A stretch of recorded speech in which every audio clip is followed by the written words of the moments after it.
ನಾವು ಎಷ್ಟೇ ಹುಷಾರಾಗಿದ್ದರೂ ಭಾವನೆಗಳ ಭರಾಟೆಯಲ್ಲಿ ನಮ್ಮವರೇ ಅಲ್ವಾ ಎಂದು ಸಂಬಂಧಿಕರ ಮುಂದೆ ಮನಸ್ಸು ಬಿಚ್ಚಿ ಮಾತಾಡ್ತೀವಿ. ಆದರೆ ಆಚಾರ್ಯ ಚಾಣಕ್ಯರ ಪ್ರಕಾರ ನಮ್ಮ ಪ್ರತಿಯೊಂದು ಮಾತು ಕೂಡ ಮುಂದೊಂದು ದಿನ ನಮ್ಮ ವಿರುದ್ಧವೇ ಅಸ್ತ್ರವಾಗಿ ತಿರುಗಬಹುದು ಅಂತ ಹೇಳ್ತಾರೆ. ನಿಮ್ಮ ಕುಟುಂಬದ ನೆಮ್ಮದಿ ಮತ್ತು ಗೌರವ ಉಳಿಯಬೇಕಾದರೆ ಈ ಕೆಳಗಿನ 9 ವಿಚಾರಗಳನ್ನ ನೀವು ಆದಷ್ಟು ಮನಸ್ಸಿನಲ್ಲಿ ಇಟ್ಕೊಳ್ಬೇಕಾಗತ್ತೆ. ಸೊ ಯಾವುದು ಆ 9 ವಿಚಾರಗಳು ಅಂತ ತಿಳ್ಕೊಳ್ಳೋಣ ಬನ್ನಿ. ಮೊದಲನೇದಾಗಿ ಭವಿಷ್ಯದ ಯೋಜನೆಗಳು. ನಿಮ್ಮ ಒಂದು ಭವಿಷ್ಯದ ಯೋಜನೆ ಏನಿರುತ್ತೆ, ನೀವು ಹೊಸ ಬಿಸ್ನೆಸ್ ಶುರು ಮಾಡ್ತಿದ್ದೀರಾ ಅಥವಾ ಸೈಟ್ ತೊಗೊಳ್ತಾ ಇದ್ದೀರಾ, ಕೆಲಸ ಆಗುವ ಮುನ್ನವೇ ಡಂಗೂರವನ್ನು ಸಾರಬೇಡಿ. ನಮ್ಮ ಹಿರಿಯರು ಹೇಳ್ತಾರೆ ದೃಷ್ಟಿ ಬೀಳುತ್ತೆ ಅಂತ. ಸೊ ಚಾಣಕ್ಯರು ಕೂಡ ಅದನ್ನೇ ಹೇಳ್ತಾ ಇದ್ದಾರೆ, ಅಸೂಯೆ ಪಡ್ತಾರೆ ಅಂಥೇಳಿ. ನಿಮ್ಮ ಪ್ಲ್ಯಾನ್ ಅರ್ಧಕ್ಕೆ ನಿಂತರೆ ಇವರ ಕೈಯಲ್ಲಿ ಏನು ಆಗಲ್ಲ ಎಂದು ಆಡಿಕೊಳ್ಳುವವರ ಜನರೇ ಈಗ ಹೆಚ್ಚು. ರಿಸಲ್ಟ್ ಬಂದ ಮೇಲೆ ಅವರೇ ನೋಡಲಿ. ಅಲ್ಲಿಯವರೆಗೂ ನಿಮ್ಮ ಭವಿಷ್ಯದ ಯಾವುದೇ ಪ್ಲ್ಯಾನನ್ನು ಕೂಡ ರಿವೀಲ್ ಮಾಡೋಕ್ಕೆ ಹೋಗಬೇಡಿ. ಇನ್ನು ಎರಡನೇದಾಗಿ ಆರ್ಥಿಕ ಪರಿಸ್ಥಿತಿ, ಅಂದರೆ ನಿಮ್ಮ ಹಣಕಾಸಿನ ಪರಿಸ್ಥಿತಿ. ಇದು ತುಂಬ ಸೂಕ್ಷ್ಮವಾದ ವಿಷಯ. ನಿಮ್ಮ ಬಳಿ ಹಣ ಹೆಚ್ಚಿದೆ ಅಂತ ಗೊತ್ತಾದರೆ ಸಾಲ ಕೇಳೋರು ಸಾಲಗಟ್ಟಿ ನಿಲ್ತಾರೆ. ಇಲ್ಲವೇ ನಿಮ್ಮ ಬಳಿ ಸಾಲ ಇದೆ ಅಂದರೆ ನೀವು ಬೇರೆಯವ್ರ ಹತ್ರ ಸಾಲ ಇಟ್ಕೊಂಡಿದ್ದೀರಾ ಅಂತ ಗೊತ್ತಾದರೆ ಮದುವೆ ಸಮಾರಂಭಗಳಲ್ಲಿ ಅಥವಾ ಯಾವುದೇ ರೀತಿ ಒಂದು ಫಂಕ್ಷನ್ಗಳಲ್ಲಿ ನಿಮ್ಮನ್ನು ಕೀಳಾಗಿ ನೋಡುವ ಚಾನ್ಸಸ್ ಜಾಸ್ತಿನೇ ಇರುತ್ತೆ. ಇನ್ನು ಮೂರನೇದಾಗಿ ದಾಂಪತ್ಯ ಕಲಹ, ಅಂದರೆ ನಿಮ್ಮ ಪರ್ಸ್ನಲ್ ಲೈಫ್.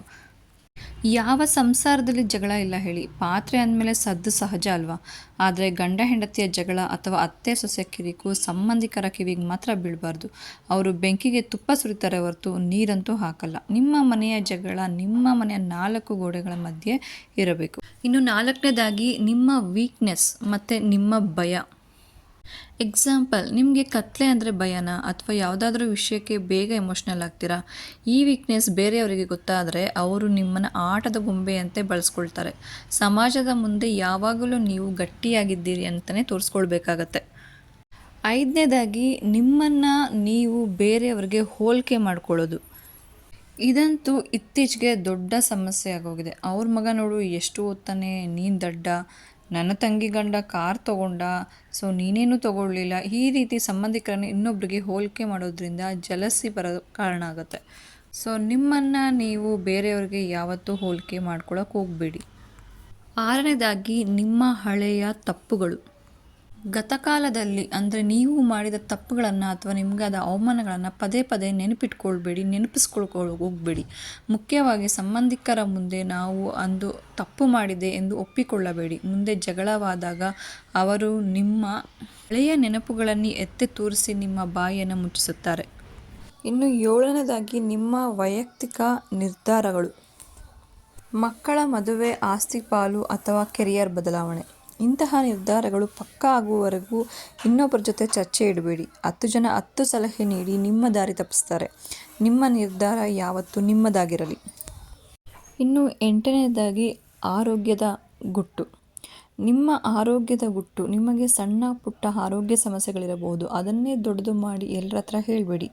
ಜನರಿಗೆ ನಿಮ್ಮ ಮೇಲೆ ಅನುಕಂಪ ಬರುವುದಿಲ್ಲ. ಬದಲಾಗಿ ಫ್ಯೂಚರಲ್ಲಿ ನಿಮ್ಮ ಮಕ್ಕಳಿಗೆ ಮದುವೆ ಸಂಬಂಧ ನೋಡುವಾಗೂ ಅಥವಾ ಬೇರೆ ಏನೋ ವಿಷಯಕ್ಕೂ ಇದೇ ವಿಷಯವನ್ನು ನೆಪವಾಗಿಟ್ಕೊಂಡು ನಿಮಗೆ ತೊಂದರೆ ಕೊಡ್ತಾರೆ, ನಿಮ್ಮ ಮನಸ್ಸಿಗೆ ನೋವನ್ನು ಉಂಟು ಮಾಡ್ತಾರೆ. ಇನ್ನು ಕೊನೆಯದಾಗಿ ನಿಮ್ಮ ವೃತ್ತಿಪರದ ಸೋಲು. ನಿಮಗೆ ತುಂಬಾ ಕ್ಲೋಸ್ ಇದ್ದಾರೆ ಅಂತ ಹೇಳಿ ಆಫೀಸ್ನಲ್ಲಿ ಬಾಸ್ ಬೈದಿದ್ದು ಅಥವಾ ಬಿಸ್ನೆಸ್ ಲಾಸ್ ಆಗಿದ್ದನ್ನು ಮನೆಯವ್ರನ್ನ ಬಿಟ್ಟು ಯಾರೊಂದಿಗೂ ಹಂಚಿಕೊಳ್ಬೇಡಿ. ನಿಮ್ಮ ಸೋಲು ಅವರಿಗೆ ಗಾಸಿಪ್ನ ಸರಕಾಗತ್ತೆ ಅಷ್ಟೇ. ನಿಮ್ಮ ಗೆಲುವನ್ನು ಮಾತ್ರ ಪ್ರಪಂಚಕ್ಕೆ ತೋರಿಸಿ. ಸೊ ನಿಮಗೆ ಈ ವಿಡಿಯೋ ಇಷ್ಟ ಆಗಿದೆ ಅಂತ ಅಂದ್ಕೊಂಡಿದ್ದೀನಿ ಗೈಸ್.